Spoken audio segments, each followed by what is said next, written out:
There are two functions, special ones, that we want to talk about relative to the imperfect form, and those are the jussive and the cohortative.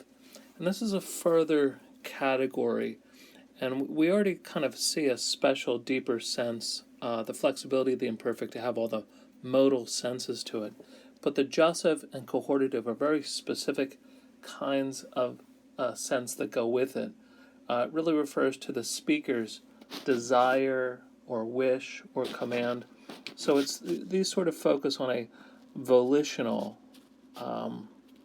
sort of aspect or function for the imperfect. And when it comes to the jussive sense, sometimes it comes from an unmarked imperfect verb, so it's very similar to the modalities that we already spoke of. But we'll get to it in just a minute, but there's also marked forms. So here in Genesis chapter 16, we have an unmarked, what appears to be a jussive form. Sarah says to her husband, Yishpot Hashem beini uvenecha. So here's the imperfect verb from shin, pe, tate, to judge. And so in this case we have, if we just had that word, we would say, he will judge. And the Lord is the subject. The Lord will judge. The Lord will judge between me and between you. However, because of how she's talking, I think it's probably right. This is we should talk about the jussive here. Particularly a good clue is whenever the speaker is talking about a god or a king, almost always there's circumlocution in our talk. And so in that case, we want to go to a jussive sense. So here, we use the signal words either may or let, usually to signal the jussive tone here. May the Lord judge between me and between you, or let the Lord judge between me and between you. And so what we have then is the jussive focuses on this volitional sense of the second and third person subjects, and the cohortative, this volitional sense with first person. So this example is a jussive in the third person. May the Lord judge. Now let's look at another example of a second person jussive form of the imperfect unmarked jussive. So it's just the jussive sense. Lema'an tizkari vavosht. And there you'll notice we have in the pronunciation of vavosht. This is the only case where when we have two shavas in a row, they're both silent as at the end of a word like that.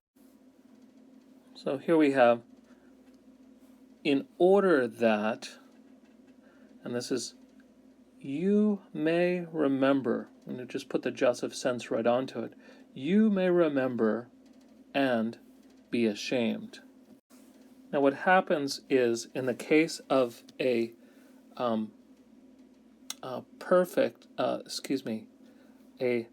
vav consecutive perfect, what we have here then is it follows the sense of the imperfect that's before it because it's consecutive in its sense.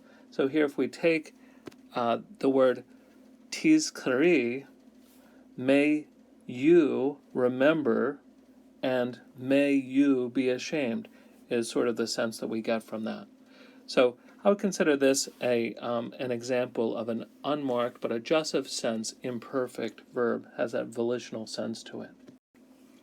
So there's also a couple of different ways that jussives can be marked. One is with the term na.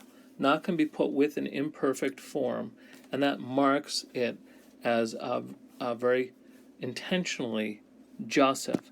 So here is a term, yizkar na. So for parsing, if we just had yizkar, I'd put kal imperfect 3ms. However, because of the jussive marker, here I would do kal jussive 3ms, understanding that jussive is an explicit marker. Now for the unmarked Jussives, I would just put imperfect because it's a matter of interpretation. But here with the marked Jussive, I would take it as a Jussive. So here we have then, may he remember, or let him remember. You have to kind of decide from context what the functionality is of the Jussive form. And here's an example from Numbers, and we're looking at this term here, Yigdal na. And so there, if we just had that term, we would say, let it be great, or let him be great, or may he be great. But let's take a look at it in its context. V'ata yigdal na koach Adonai ka'asher dibarta. And now, the strength of the Lord is the subject. May the strength of the Lord be great, or let the strength of the Lord be great, as you have spoken.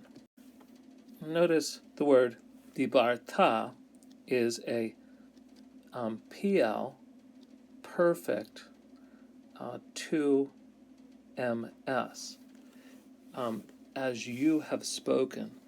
Now, here then, that's referring back to something, and that's how we understand this phrase here. And now, may the strength of the Lord be great.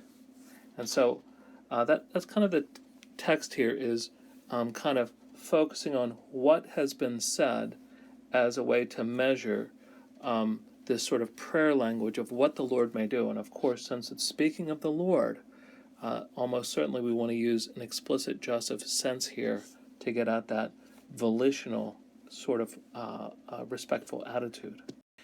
Now we also contrast verbs, and there's both the indicative contrast negation, which we're already familiar with, using the word lo, whether with imperfect, perfect or imperfect. Here with an imperfect, and this gives us just the normal sense. This is a review, and we'll contrast this to the Jussive negation in just a moment. Here Exodus says, V'lo yishma elechem paro. Subject here is Pharaoh. Pharaoh, he will listen. He will not listen to you.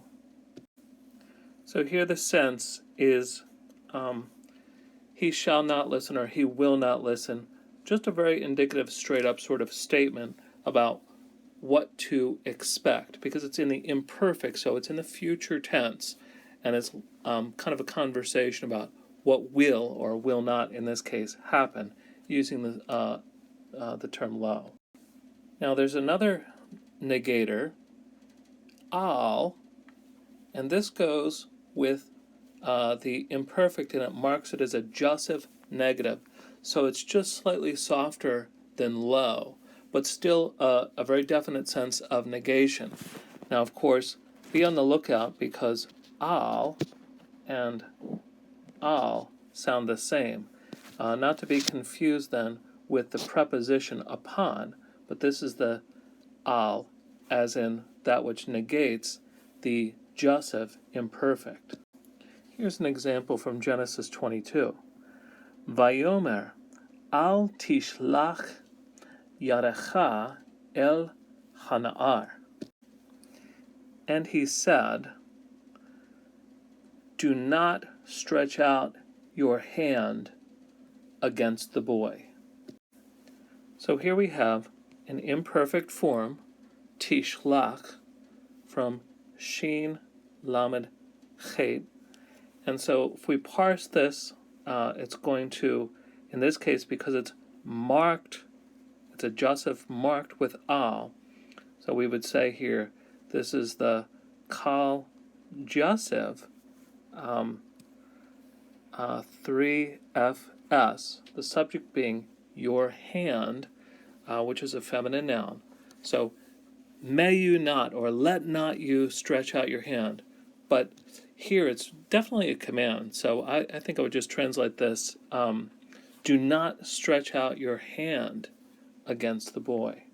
So you'll notice here, then this is a Jussive in the third person.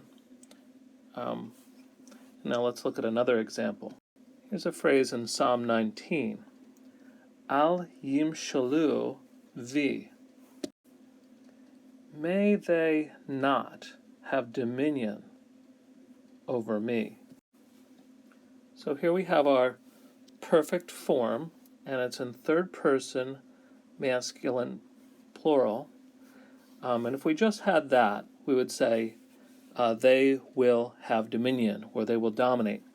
But we have the Jussive negator here, so here we would say Kal Jussive 3MP, and may they not have dominion over me. And again, you might say, well, why is this Jussive? Well, because this is an address to the Lord, and one doesn't tell the Lord what to do. One speaks respectfully, and so this is a way of acknowledging sort of this submission in a request, even a strong request, like we find often in the Psalms. So, while Jussive is giving this sort of volitional sense in the second person and third person, when it's in first person, we refer to this as cohortative. And there are some cohortatives marked with ah. So it's an imperfect, when you see an imperfect form with an ah ending, this is a good signal that this should be understood as a cohortative.